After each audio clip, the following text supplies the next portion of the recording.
Hello there. Welcome to Weird Music on the Glumberger channel. The strange music show with the really, really weird presenter talking about all sorts of different albums, right? So, in today's episode, we are going to review, without a doubt, one of the weirdest things I've ever tried to review. This is genuinely an album that has remained just a complete mystery to me since I first discovered it maybe 10 or so years ago when trawling through the record label Sedimental Records. This is an album I spotted, wanted to know what it was like, but I was never able to find any trace of it on the internet. So, in these current times, I found somebody selling a copy of this on Discogs, and eager to just, hear and discover what this sounded like, I grabbed the copy. And I decided it'd be a really good idea to review it for you on the for you watching on the show. So, yeah, let's get on with this because this is going to be really difficult, oddly abrasive, very uncomfortable. So today I present Things I Found to Be True by David Gross.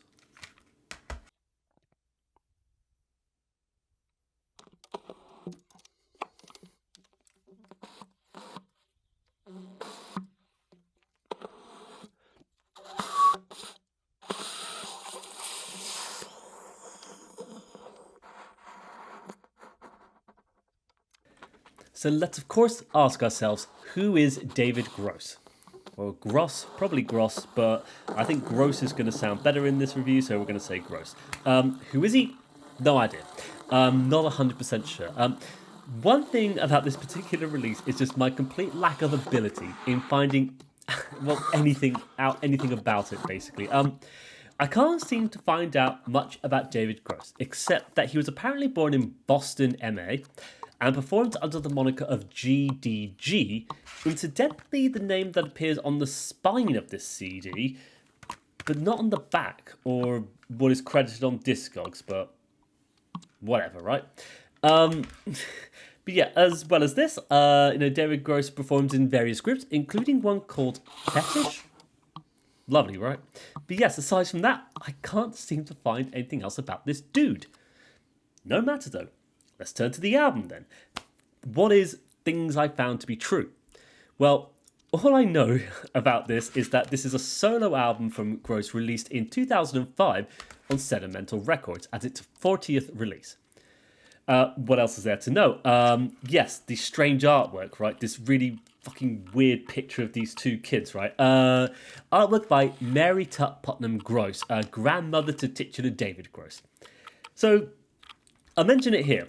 This weird painting painted by a family member of David Gross and his brother, I think. I don't know. Does it make the picture, knowing that it was painted by a family member, does it make it come across any less creepy? I don't think so. But yeah, whatever. We'll get to it in a bit. This album, though, this is something I've always wanted to discover since I first came across mentions of it through Sedimental Records. I remember seeing this picture and thinking, what the hell is this? Why does this picture make me feel uncomfortable? What does that sound like as an album? I had no idea. And so when I found the copy on Discogs and bought it, I thought the best thing to do was, when I sat down to listen to it for the very first time, was start writing my thoughts on every single song. So yep, what follows is a description of every single song in this album and my first encounter of them with this album. So strap in, this is going to be really fucking weird, basically. So track 1, Partially Buried Woodshed. You get quiet clicking to open this one, gentle taps, instances of pure minimalism and lowercase, the most strangest interaction of sound occurrences from the recording of an alto saxophone, it says. So, yeah, as this begins, we realise we're in for a very bumpy ride, though. After that quiet opener, you get some heavier, yet so impossibly brief occurrences on the saxophone as you're just given what sounds like pure breath just pouring through the instrument, creating these incredibly odd vibrational patterns, it feels. Now, sometimes it feels like it's just David Gross blowing raspberries into his instrument. Other times it feels, like that very sound is just blowing into the very chambers of the instrument, though, filling up the spaces with these loud static hisses that resonate precisely in the air until they, finally revealed the correct level to open up the valves and play something that even sounds tangibly like a saxophone, but only for the most briefest of moments. It is so incredibly strange and uncomfortable, but as mentioned, I've always been curious about hearing what this album sounded like. It sounds like, to me, an instrument not being played correctly. And, I'm all for that. I'm down for something like that. Because this is something I should mention when I was looking into this album. A constant suggestion on Discogs for this release was a recommendation for a band we have covered on this show before, Nimperagon. An experimental band of abstract lowercase jazz that lets two musicians explore just blowing into an instrument, letting the sounds you're not supposed to hear just occur as a result of pushing the air through the valves. Very much in the same ilk as this release. And I'll be honest, seeing that constant suggestion of Nimperagon should have alerted me to what we were going to get ourselves in for. It should have warned me. However, I thought nothing of it, and now here we are, reviewing this album and discovering what it sounds like. Next is the language of the blues is on my radar. B. Kelly, it says. Don't know what that means. So this feels like a very funny name to me. Mainly a declaration that I could play music if I tried, but this is what we had instead. Another weird tapestry dominated by the empty clicks you get on the instrument of tapping the keys. And this one seems to suggest other sound occurrences, though. A sudden confusing bombardment, that we're perhaps a little bit more prepared to hear after hearing the first track. But it seems to just be coming right out of the woodwork itself, maybe like the sounds of running water from some source, instances of whistling or vocalizations from Gross himself, maybe. It's hard to know, as the only thing credited on this album is the alto saxophone, with its peculiar instance of sounds, just easily taking the focal point of the album. So strange, but it's so weirdly interesting, as although it bombards you with these unusual sounds, you just want to know what's going to happen next. Is it all just a result of this clicking and difficulty to breathe? Is something even going to come out of that instrument that even sounds musical? And it feels like as it develops, eventually maybe, but it barely happens. Pure minimalism, because you just, even when it seems to reach those points, a brief instance of some blast of a note, it just immediately seems to fade and recede back to silence once more. No, all we get is just the lowercase sound occurrence of strange frequencies instead. And it's so weird, so microtonal almost, so minimalist, as it barely lets anything musical happen across the length of these recordings, Easily one of the weirdest albums I've come across. So strange, and we're only on the second track here. But it's interesting, because it seems to me like it's occupying this space of nothingness. That's a result of this weird level of experimentation. Something that delights in being both very lowercase in how it sounds, but also just freeform and abstract in terms of jazz music, perhaps. Just I don't know. Next track of Porcelain Bowl with Fruit. Once again, it's more of the same. We should expect this by now, shouldn't we? Very weird levels of lowercase murmuring and instances of these weird sound performances once again. A strange delight of a barely occurring composition consisting only of these weird gaps that you get between the notes.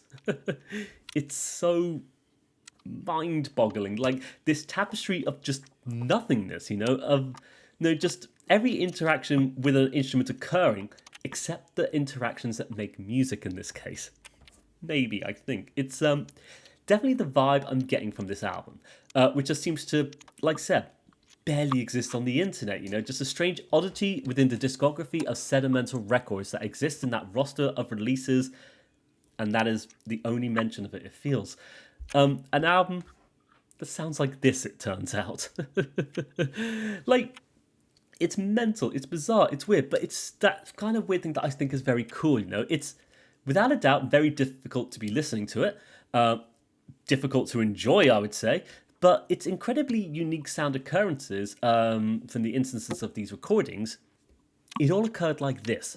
Occurred sounding exactly like this. And I think that is really strange and weird, but it's something I think is always incredibly cool. No, like, I'll be honest, Sedimental Records has a bunch of albums that never made all that much sense to me. But in the context of the label, something like this, weirdly enough, makes sense, even though it's so nonsensical. I don't know, it hurts my head. Moving along. Carnival of Souls. So this one, you get some notes from the instrument, barely occurring, of course, as they force their way through the actual instrument. You know, those odd expanses of air that rattle on the oddest of peculiarities, sounding very harsh at times, almost like intense frequencies. You know, as there's a constantly occurring lowercase of sounds happens alongside it. The movement of the mouth, the hitting of the keys on the instrument, this odd wet sense of saliva just pouring out, like, it makes me feel so uncomfortable. Like, I don't know, weird proto-jazz lowercase, I don't know.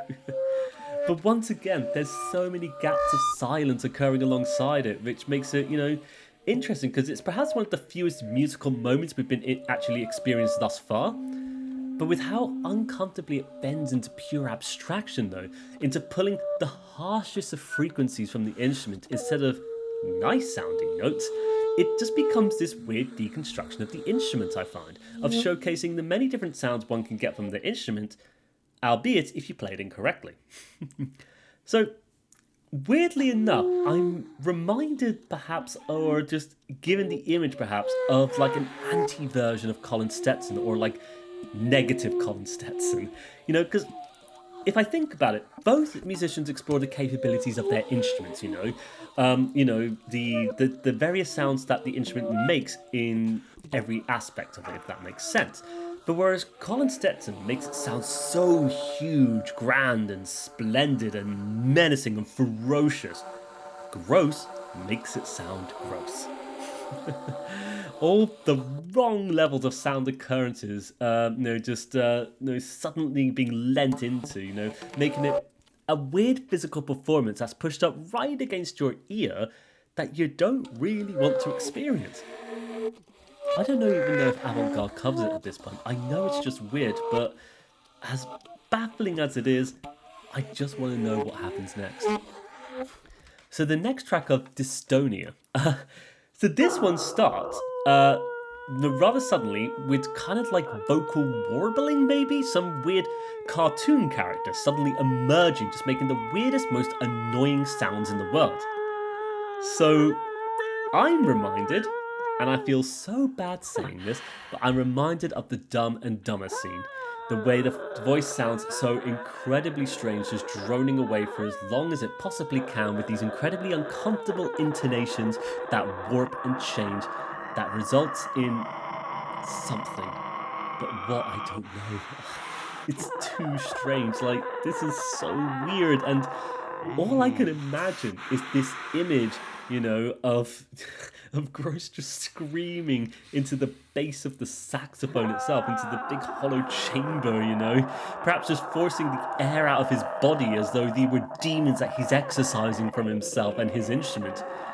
Like, it's weird because you listen to it and I can never tell if it's actually an instrument or if it's him making the sounds, I feel. But maybe that's the point, though.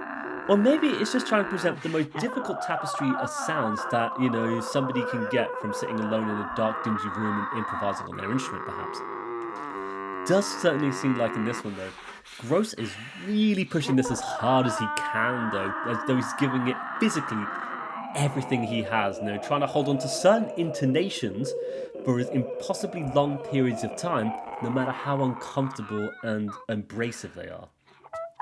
And it results in something that is so alien and weird, though, so unnatural on us that we have these weird guttural vocalizations. It's perhaps one of the most uncomfortable tracks on the album. Like, I'm definitely weirded out. Like, I swear to God, like, Gross is just blowing air into his instrument again, but, like, it's all just growling and gurning away, producing such wild sounds against that empty lowercase backdrop. It's so weird. Like, you just wonder, where the hell is this all going to go? For the next track, things are different. Perfect, right? So, yeah, clicking. rattling, the pushing air through the tubes again. So I think we have something a bit tongue-in-cheek here. Like, a lot of this album seems oddly humorous in how ridiculous it is. Like most of the album. But yes, so a name stating things are different here, only to have us confronting the already strange medley of sound occurrences that we've already experienced. I think there's something very funny about that. Once again, it all sounds weird, breathy, and wet, and I don't know how much I like it. Like, it's so odd, because to me, it reminds me of that baffling experience I got when listening to Imperigan, you know?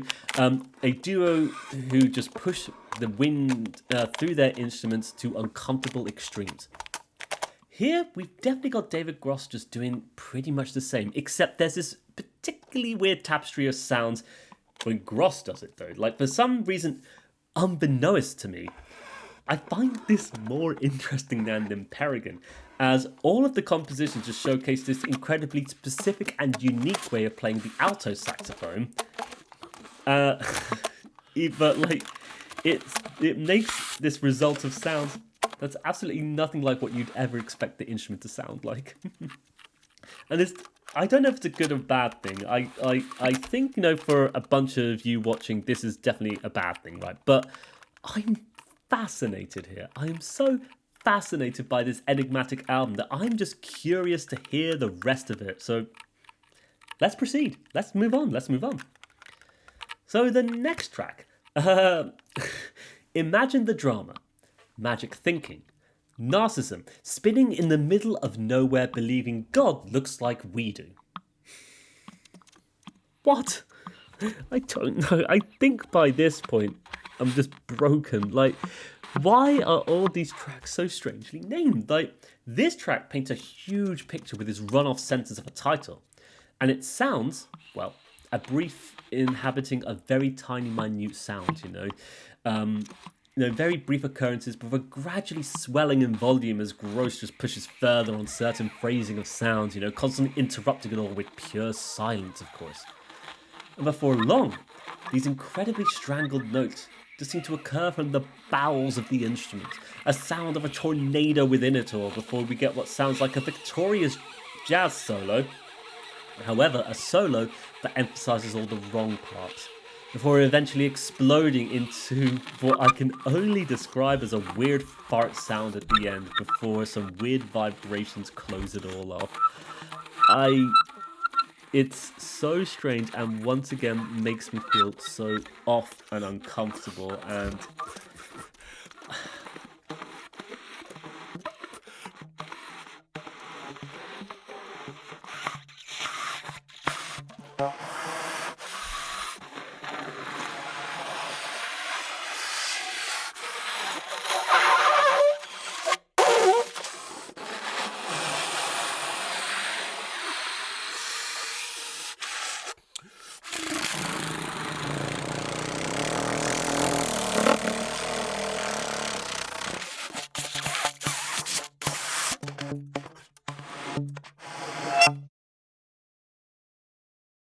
let's just keep going. The next track, What Music Sounds Like. Sure. So let's have a song whose title suggests that what we're going to have is the performance that will maybe deconstruct our understanding of perception of what counts as being something, which in this case is music. So maybe this is a good place to discuss it. I always feel like music is much like art in the respect that as a form of artistic expression, any sound occurrence that has been released in the context of being something you listen to, for example a CD, the only format I could find this album on, I might add, is art. It's something. It represents something tangible and physical. This is a unique occurrence of an alto saxophone that can technically be described as music, though, I think. And I think it's cool, even though it's weird. Like, yes, it can be quite bad. It can be weird and uncomfortable and produce these visceral reactions. And in the instance of this composition, though, you have very faint frequencies that hover in the middle of the composition, twisting and contorting in this very tiny space before it all opens up to the sound of breathing, whistling, and filled up with gasps for air itself. And it imagines me once again. Gross just stood in the small grotty little shed in the middle of his garden, just producing this array of sounds from his instruments in the dead of the night, it feels. But I think this one is kind of cool, as it really just drones away with these elongated whistles. And so this, to me, maybe this is what Gross thinks of music as a whole. That it's all just strange frequencies on some level. So, let's listen to these ones, why not? Very strange, like, I don't know, perhaps like a bunch of the tracks, once again brushing up on boredom, perhaps, continually droning along, It's interesting. I find myself a little bit bored with this one in my infinite wisdom. I wonder why I am bored, though. I think it's because so much of this album is just so uncomfortable and weird that I just find myself wanting this to end, which is fine, because sometimes we come across albums we don't enjoy. But I think what's keeping me around and listening to this is just this fascination and odd amazement of wanting to know what the hell this album is and what it sounds like from start to end. And it's interesting that the track called What Is Music is the one that's kind of just, lost my attention. What is Gross trying to tell us here? I don't know. This weird sort of meta commentary on music, perhaps. I don't know. I don't know why this is the way it is. Gross, why do you make your music sound like this? I don't know. Is it a joke on us as listeners? Is it a joke on me for buying this CD and wanting to discover it? Probably. Who knows? Last track. We need to just close this off somehow, but I don't know. So the last track is Single Version. Cool.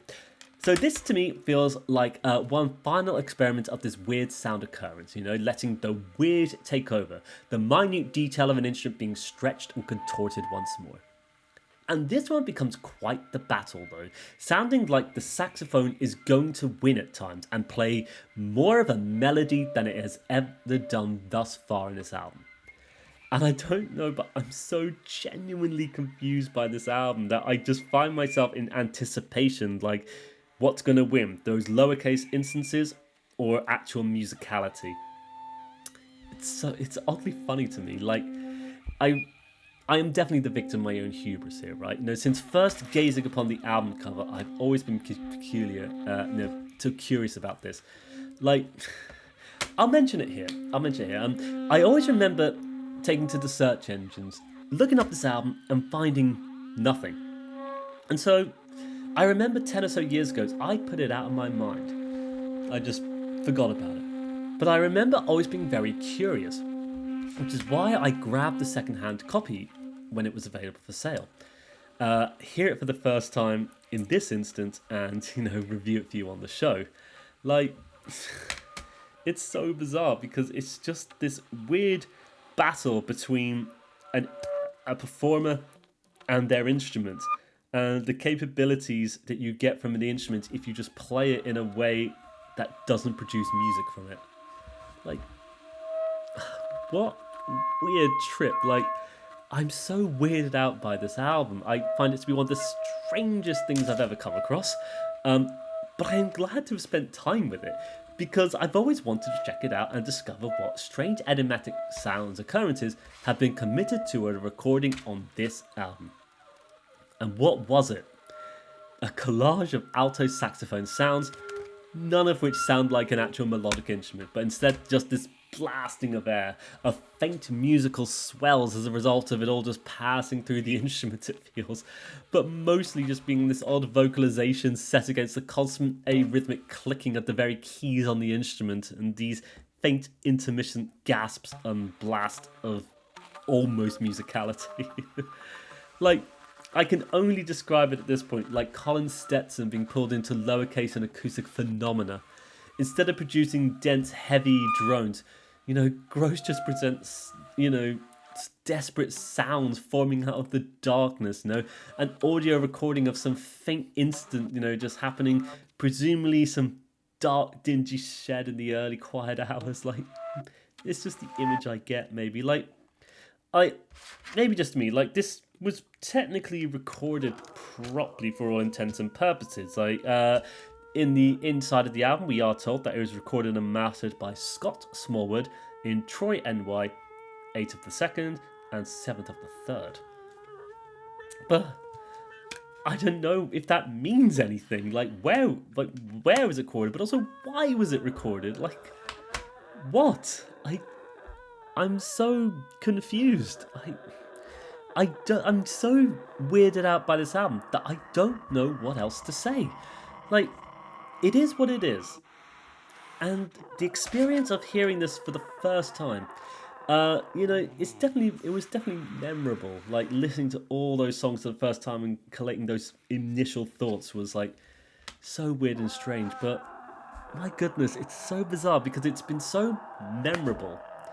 Fun in a bunch of places for some weird reasons, very uncomfortable in others, rather obtuse and difficult, and genuinely a struggle to actually spend the time with. But as it all occurred in this disastrous explosion of nothingness, I couldn't keep my eyes off it as it all played. I couldn't stop listening to this thing. And so I just, I think what it was is I just wanted to keep hearing this really weird player playing an instrument, of hearing it in this particular context, because this is one of the only contexts in which this sounds like the way it does. Like, you listen to this and you just think, what the hell? Who will ever listen to this? Why would you ever listen to this? And I can't answer that. I can only say that for me, I went to hear it because I came across it over a decade ago, never found out what it sounded like, and I wanted to find out. And now, it's discovery of curiosity and being the victim of curiosity, isn't it? Like, this album finally landing into a time in my life when I actually now try to articulate my thoughts when hearing music for the first time, because I make this show. In the form of what you're watching right now at home, of course. Like, this album just deconstructs so many notions and ideas of music, of an instrument and its definitions, of composition and improvisation, and of the literal effect your interaction has upon an instrument. Like, gross. For all his own reasons, made his instrument sound like this. And I don't think I've come across anything quite as strange, enigmatic, uncomfortable, and engrossing as this. Like, it's so uncomfortable yet truly fascinating to me, and I have no idea what any of you are going to make of this when you watch this one. I'm so curious to think what you'll all think of this baffling album that you can't really go and listen to because it's just not available, so the only way you can hear it is through the vague little bits you can hear in this video. Like, it's not the proper way to listen to it, but I don't know, does it make it easier or harder? I have no idea. Like, I'm so curious to know what you'll make of it, because, like, for me, I quite like it for what it is. It kept me intrigued, even though it did run this gamut of emotions from amusement to boredom to fascination to disgust at times.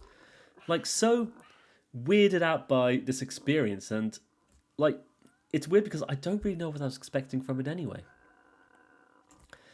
And so, as far as we've dove into this album, we actually haven't even begun to discuss the incredibly strange album art that houses music that sounds like this. So, when I first discovered Sedimental Records, many, many years ago, after being introduced to the label through Stars of the Lid's debut album, Music for Nitrous Oxide, I'll say here, one of the most beautiful bands of ambient music, and Music for Nitrous Oxide is one of their weirdest but a beautiful starting album, just launching off for them to explore their sonic world of music. Yeah, that debut was what led me to Sedimental Records, and I remember trawling through some of the releases the label had to offer, finding this mostly weird mix of experimental freeform jazz and lowercase electronic albums. Like, I'll say here, I, at the time, didn't actually know anything about the lowercase genre, but it seems that a lot of my early entry point actually came from this label. Goes to show. Anyway, I digress, as, As always, when it comes to discovering record labels, for me anyway, I find I'm always drawn to particular albums based on the artwork. Something about their enigmatic qualities draws me in to make me want to discover what's going on.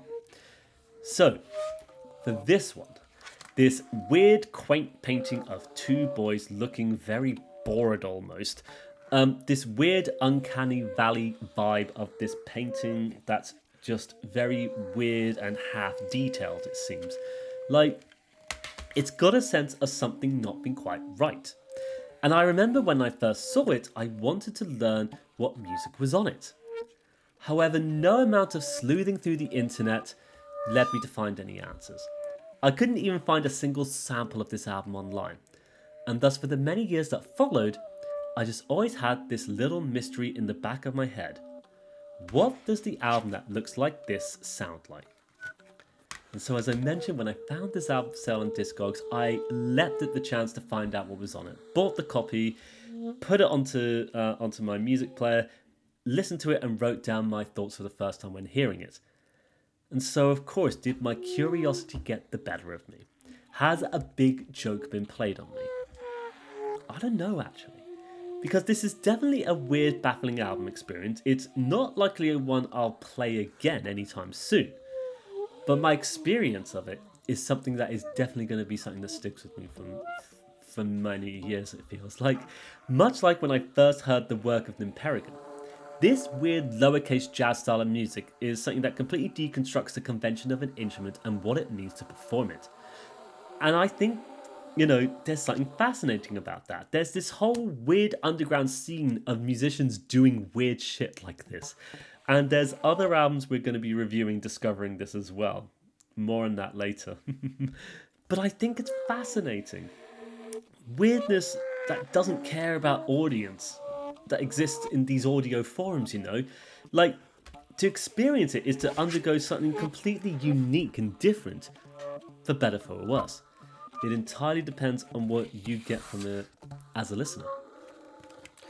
And so, with that, we've come to the end of our episode with music. I'm very glad to have discussed Sedimental Records on the label.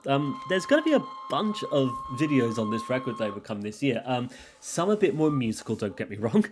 Some that are a bit weird as well, but it's an interesting mix of stuff. But I'm very glad to be discussing them, and I'm so glad to have finally discovered this album, and I'm hoping you all enjoyed this journey as well of discovering this album in a weird way, like me presenting my discovery of it for you, the audience at home. Like, I hope it works in that kind of sense, but I don't know for sure. But if you want to hear this one, I don't really know how you're going to do it, but we'll figure something out, I guess. You can hear the samples of it in this video, perhaps. I don't know if you'll want to hear it, so it doesn't matter. Probably not. Anyway, I would like to thank you for watching today's episode of Weird Music. I would put a link to this album available, but I don't think I can, so I'll just put whatever I can available. Links to Sedimental. Maybe some links to David Gross if he actually has a Bandcamp. I don't think he does, but we'll see. In any case, I wish you all the best. Take care, and bye-bye for now. Bye-bye.